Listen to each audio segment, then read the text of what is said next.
नमस्कार, मैं गिरजेश सर अपने चैनल प्रयोग में अपना स्वागत करता हूं आपका। आज हम लोग बात करेंगे भाषा खंड और हिंदी साहित्य के इतिहास के बारे में। यहाँ से कई प्रश्न आते हैं, कई बार परीक्षाओं में पूछे गए हैं, तो इसको आज हम लोग पढ़ लेंगे कि भाषा साहित्य जो छोटे छोटे प्रश्न आते हैं वो कहाँ से आते हैं और कैसे करेंगे। चलिए शुरू करते हैं। पहला, भाषा का स्वरूप क्या है? पहला ये प्रश्न है, भाषा का स्वरूप क्या है? तो उत्तर आएगा, भाषा का स्वरूप क्या है? परिवर्तनशील है। भाषा कैसी है? परिवर्तनशील है। क्यों? क्योंकि भाषा विचार के आदान प्रदान का माध्यम है, और जैसे जैसे विचार बदलते हैं वैसे वैसे हमारी भाषा भी निरंतर परिवर्तनशील होती रहती है। आगे बढ़ते हैं। भाषा का प्रभाव, किसका प्रभाव पड़ता है? भाषा पर किसका प्रभाव पड़ता है? तो देखिए, भाषा पर सबसे अधिक प्रभाव किसका पड़ता है? स्थान का, जलवायु का और सभ्यता का प्रभाव पड़ता है। क्योंकि स्थान जैसे बदलेगा, जैसे कभी एक उदाहरण आपको बता रहे हैं, जैसे गुजरात में जो प्र होता है, ये प्र का उच्चारण प्रू होता है। जैसे पृथ्वी, वो क्या बोलेंगे? पृथ्वी। आप उच्चारण देख लीजिएगा, आप जब मोदी जी कभी बोलते हैं पृथ्वी तो आप देखिएगा पृथ्वी। प्रकृति, प्रकृति, ये उच्चारण होता है। तो सबसे अधिक प्रभाव इसका पड़ता है? स्थान का पड़ता है। चलिए अगला प्रश्न, भाषा की प्रमुख विशेषताएं क्या है? भाषा की प्रमुख विशेषताएं क्या? देखिए, भाषा की कई प्रमुख विशेषताएं, जैसे भाषा क्या होती है? प्रतीकात्मक होती है। बहुत अच्छा ये टॉपिक है। भाषा कैसी होती है? प्रतीकात्मक, यादृच्छिक, जिसको हम बोलते हैं यादृच्छिक, अर्थात भाषा एक प्रतीक मात्र है। ठीक है। अगला प्रश्न, संकेतात्मक। भाषा कैसी है? संकेत करती है। अभी हम चर्चा करेंगे उसमें। जैसे भाषा कैसी है? ध्वनिमय है और परिवर्तनशील, हमने पढ़ लिया। तो भाषा प्रतीकात्मक कैसे है? जैसे प्रतीक के रूप में, जैसे एक उदाहरण लिया हमने, आपने देखा होगा खतरा का निशान लगाना होता है तो आप क्या करते हैं? एक खोपड़ा बनाते हैं, दो हड्डी ऐसे रख देते हैं, ये हो जाता है खतरा। तो उसी प्रकार से जब हम यहीं पे, जब हम कहीं पे क्या लिख देते हैं? प लिख देते हैं, उसका मतलब क्या होता है? प हो जाता है। तो ये प्रतीक है, चिन्ह है सिर्फ। यही चीज़ संकेतात्मक है, अर्थात भाषा क्या करती है? संकेत करती है। जैसे पानी का मतलब पानी नहीं होता है, पानी का मतलब क्या होता है? संकेत करता है पानी के लिए। ठीक है, तो आगे बढ़ते हैं चीज़ों को लेके आगे। अगला प्रश्न कह रहा है कि भाषा जगत के व्यवहार क्या है? भाषा जगत के व्यवहार क्या है? तो इसमें है, भाषा जगत के व्यवहार का क्या है? मूल है। भाषा जगत के व्यवहार का क्या है? तो भाषा जगत के व्यवहार का क्या है? मूल है। अर्थात अगर भाषा न होती तो संसार भी न होता। चलिए आगे। अगला प्रश्न कह रहा है कि भाषा शब्द संस्कृत के किस धातु से बना है? तो भाषा जो है संस्कृत के भास धातु से बना हुआ है। किस धातु से बना है? भास धातु से। भाषा संस्कृत के भास धातु से बना है। आगे पढ़ेंगे। कह रहा है कि भाषा सीमित और व्यक्त ध्वनियों का नाम है जिन्हें हम अभिव्यक्त के लिए संगठित करते हैं। किस भाषाविद ने कहा था? तो किसने कहा था? क्रोचे ने कहा था। माने कि भाषा सीमित और व्यक्त ध्वनियों का एक नाम है। सीमित है, व्यक्त ध्वनियाँ हैं, जिसे हम अपनी भावनाओं की अभिव्यक्ति के लिए संगठित रूप से प्रयोग करते हैं, उसे क्या कहते हैं? भाषा कहते हैं। किसने कहा? क्रोचे ने कहा। आगे बढ़िए। जिन ध्वनि चिन्हों द्वारा मनुष्य परस्पर विचारों का विनिमय करते हैं उसको समिष्ट रूप से भाषा कहा जाता है। मैंने अभी आपको कहा, भाषा क्या है? विचारों के आदान प्रदान का माध्यम है। भाषा की यह परिभाषा किसने दी? तो किसने दी? डॉक्टर बाबूराम सक्सेना जी ने। किसने दी? डॉक्टर बाबूराम सक्सेना। मतलब भाषा ध्वनि चिन्हों का है ना, ध्वनि चिन्हों द्वारा मनुष्य परस्पर विचारों का विनिमय करता है। यह बात किसने कही? बाबूराम सक्सेना ने कही। आगे बढ़ते हैं। भाषा के कितने रूप होते हैं? अगला प्रश्न है, भाषा के कितने रूप होते हैं? तो मैंने आपको कहा भाषा के दो रूप होते हैं। कौन कौन से?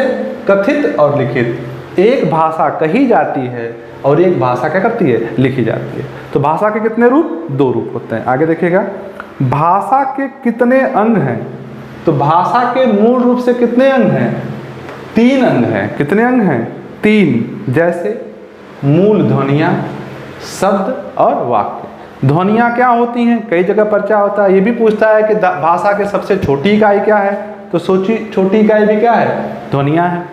ध्वनियाँ कहिए, वर्ड कहिए, है ना, बात वही, अक्षर कह लीजिए।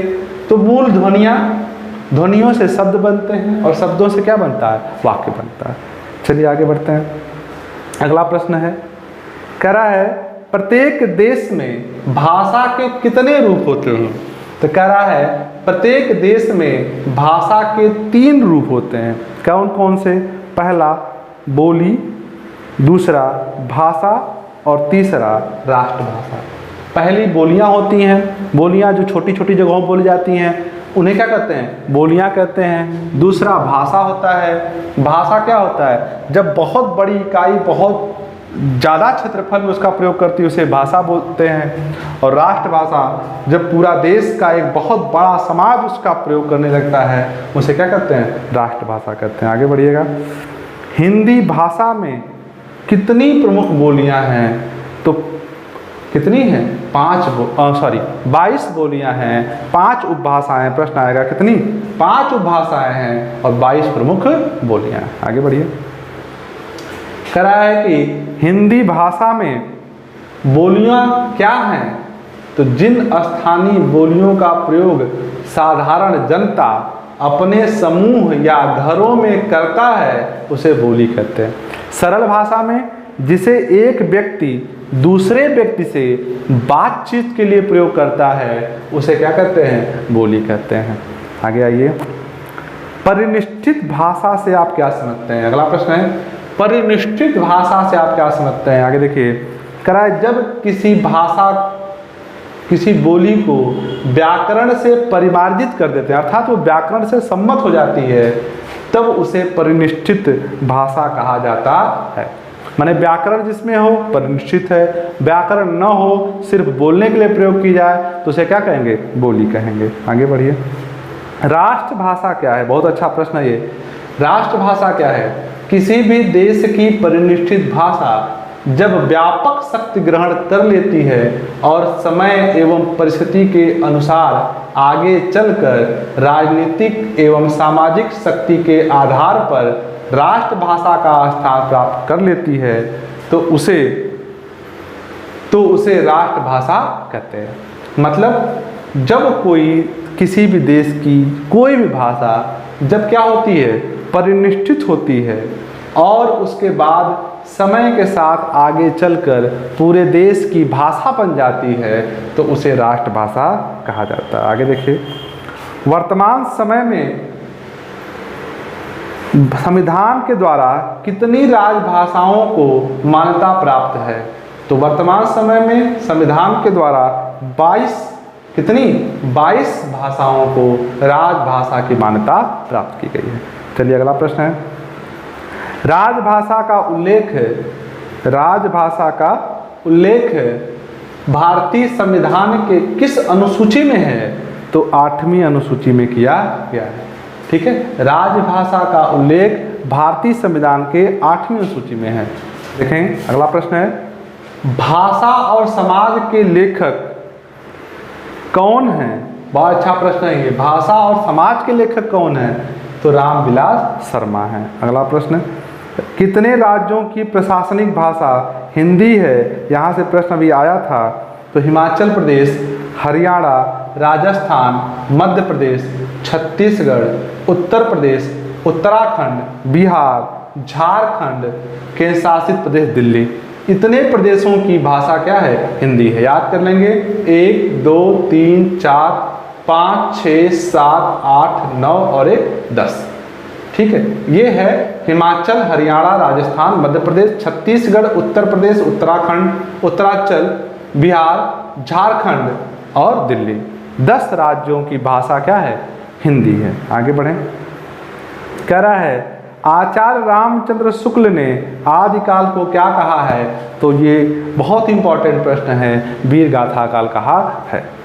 आगे देखेंगे, रामचंद्र शुक्ल ने पूर्व मध्यकाल को क्या कहा, तो उसको क्या कहा, भक्ति काल कहा। उत्तर मध्यकाल को क्या कहा, तो फिर क्या कहा, रीतिकाल का। ये भी प्रश्न साथ देख लीजिए, पूर्व मध्यकाल भक्ति काल, उत्तर मध्यकाल रीतिकाल। अगला प्रश्न, आचार्य रामचंद्र शुक्ल ने आधुनिक काल को क्या कहा है? गद्य काल कहा है। और अगला प्रश्न इसी से संबंधित है कि आचार्य रामचंद्र शुक्ल ने वीर गाथा काल का समय कब से कब तक माना है? तो संवत 1050 ईस्वी से लेके 1375 ईस्वी तक के समय को वीर गाथा काल माना है। आगे भक्ति काल का समय बताइए रामचंद्र शुक्ल के अनुसार। तो 1375 से लेके 1700 तक का समय क्या है? भक्ति काल निर्धारित किया गया। आगे बढ़ेंगे। करा है पुरानी हिंदी से क्या तात्पर्य है? प्रश्न है पुरानी हिंदी से क्या तात्पर्य है? तो पुरानी हिंदी को ही परिनिष्ठित अपभ्रंश कहा जाता है। क्या कहते हैं? परिनिष्ठित अपभ्रंश कहा जाता है। अगला प्रश्न, ग्रियर्सन ने आदिकाल को क्या कहा? आदिकाल को क्या कहा है? चारण काल कहा है। तो आशा है वीडियो आपको पसंद आया होगा। आगे हिंदी साहित्य का इतिहास से संबंधित और हिंदी से संबंधित प्रमुख प्रश्नों को देखने के लिए चैनल को लाइक करें, शेयर करें और सब्सक्राइब करें। बहुत बहुत धन्यवाद।